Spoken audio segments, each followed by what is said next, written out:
आज से लगभग 4 वर्ष पुरानी है, जो कि राकेश की है। राकेश जो कि ऑफिस में काम करता है। ऑफिस से छुट्टी होने में रात के 8 बज जाते हैं। आज ऑफिस में काम कुछ बहुत ज़्यादा ही था, इसीलिए उसे लेट हो गया था। राकेश छुट्टी होते ही जल्दी घर आया और अपनी वाइफ सुनीता को लेकर रात के करीब 9 बजे अपने बाइक से दोस्त के यहाँ जाने के लिए निकल गया। मगर उसे क्या पता था कि आज रात उसके जीवन की सबसे भयानक रात होने वाली है। राकेश के घर से उसके दोस्त का घर करीब 40 किलोमीटर का था, जिसका रास्ता एक सुनसान घने जंगल से होकर जाता था। राकेश और सुनीता बात करते हुए चले जा रहे थे। तभी सुनीता ने देखा एक ट्रक उनके पीछे हॉर्न बजा रहा है। सुनीता राकेश से बोलती है, सुनो, पीछे वाली गाड़ी को साइड दे दो, वह कब से हॉर्न बजा रहा है। तभी राकेश बोलता है, क्यों मजाक कर रही हो, पीछे कोई गाड़ी नहीं है। सुनीता बोलती है, वह गाड़ी हमारे जस्ट पीछे है। राकेश को कुछ समझ नहीं आ रहा था कि यहाँ का क्या हो रहा है, क्योंकि उसे तो कोई गाड़ी दिखाई ही नहीं दे रही थी और ना ही कोई हॉर्न की आवाज़ आ रही थी। फिर उसकी वाइफ को कैसे दिखाई दे सकती है। पहले तो राकेश को लगा कि उसकी वाइफ मजाक कर रही है। तभी उसे ध्यान आया कि उसकी वाइफ कभी भी ऐसे सुनसान रास्ते पर मजाक नहीं कर सकती है। तभी वह ट्रक अचानक गायब हो जाता है। यह देखकर सुनीता को लगता है शायद वह ट्रक कहीं रुक गया होगा। कुछ दूर जाते ही सामने से अचानक वही ट्रक आ जाता है, परंतु इस बार वह सिर्फ राकेश को ही दिखाई देता है। अचानक अपने सामने ट्रक आता देख राकेश घबरा जाता है। राकेश घबराहट से असंतुलित होकर बाइक लेकर गिर जाता है। सुनीता कहती है, क्या हुआ जी? राकेश कहता है, वह ट्रक हमारे ऊपर ही आने वाला था। उसकी वाइफ, यह तुम्हारा भ्रम था, सामने कोई ट्रक नहीं था। तभी राकेश पीछे मुड़कर देखता है तो वहाँ सच में कोई भी ट्रक नहीं था। तभी एक डरावनी चीख उनको सुनाई देती है। आवाज़ सुनकर वह दोनों बहुत ही ज़्यादा डर जाते हैं और समझ जाते हैं कि यहाँ कुछ तो गड़बड़ है और उनको इस जगह से बहुत जल्दी निकल जाना चाहिए। राकेश जैसे ही बाइक उठाता है, बाइक से चाबी गायब थी। अब वह दोनों आसपास चाबी को तलाश करते हैं, मगर चाबी उनको कहीं भी नज़र नहीं आती है। तभी अचानक सुनीता को आसमान में कुछ दिखाई देता है, कुछ धुआं जैसा। उसे देखकर सुनीता बहुत डर जाती है, क्योंकि वह कोई धुआं नहीं बल्कि वह कुछ आत्मा जैसा आसमान में घूम रहा था। कुछ आत्माएं आसमान में मंडरा रही थी तो कुछ उनके आसपास घूम रही थी। परंतु यह सब देखकर सुनीता बहुत ही घबरा जाती है और डर के मारे बेहोश हो जाती है। राकेश उसे होश में लाने की बहुत कोशिश करता है, परंतु वह होश में नहीं आती है। राकेश सोचता है कि वह किसी को कॉल करे, परंतु वह जैसे ही अपना फ़ोन देखता है, फ़ोन बाइक के गिरने की वजह से टूट चुका था। अब इस सुनसान रास्ते में उनकी मदद कौन करेगा। तभी अचानक दूर से एक कार आती दिखाई देती है। उसे देखकर राकेश को थोड़ी राहत मिलती है।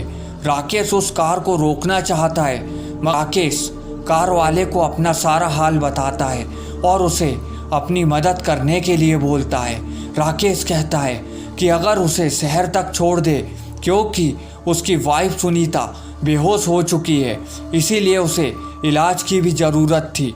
कार वाला उन्हें आगे तक छोड़ने के लिए तैयार हो जाता है।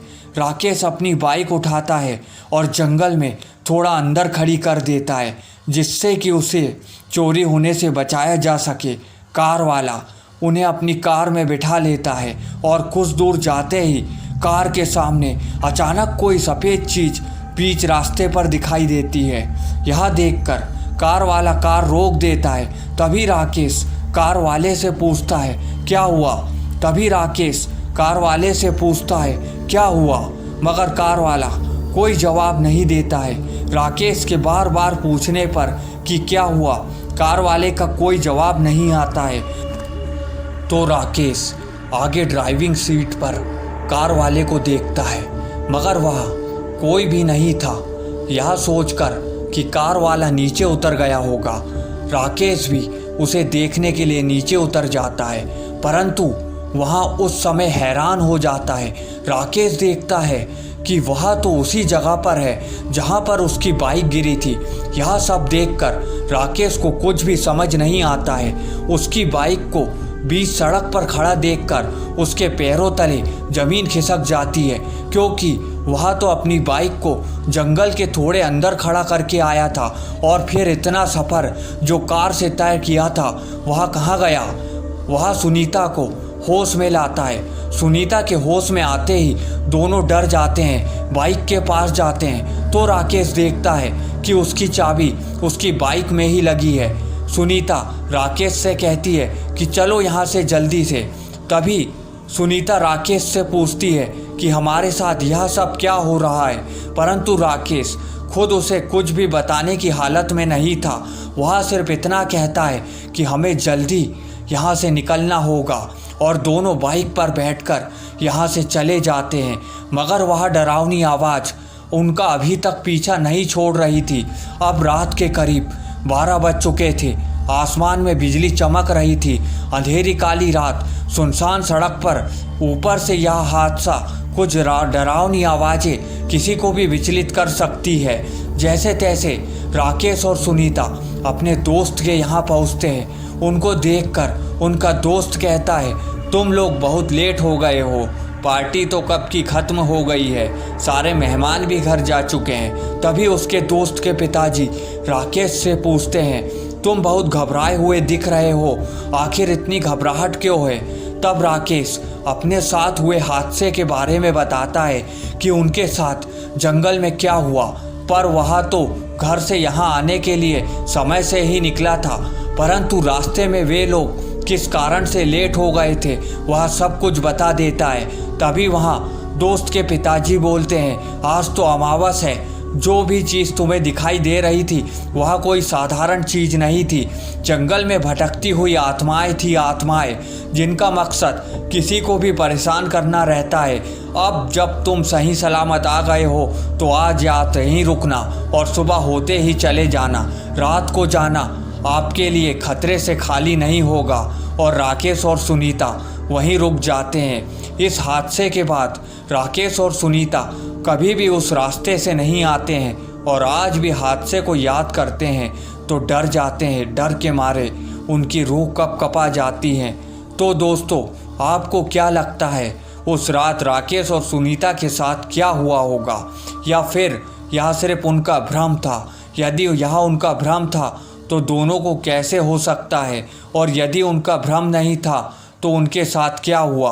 आप सभी कमेंट करके बताइए और हमारे चैनल को सब्सक्राइब भी ज़रूर कीजिएगा। धन्यवाद दोस्तों।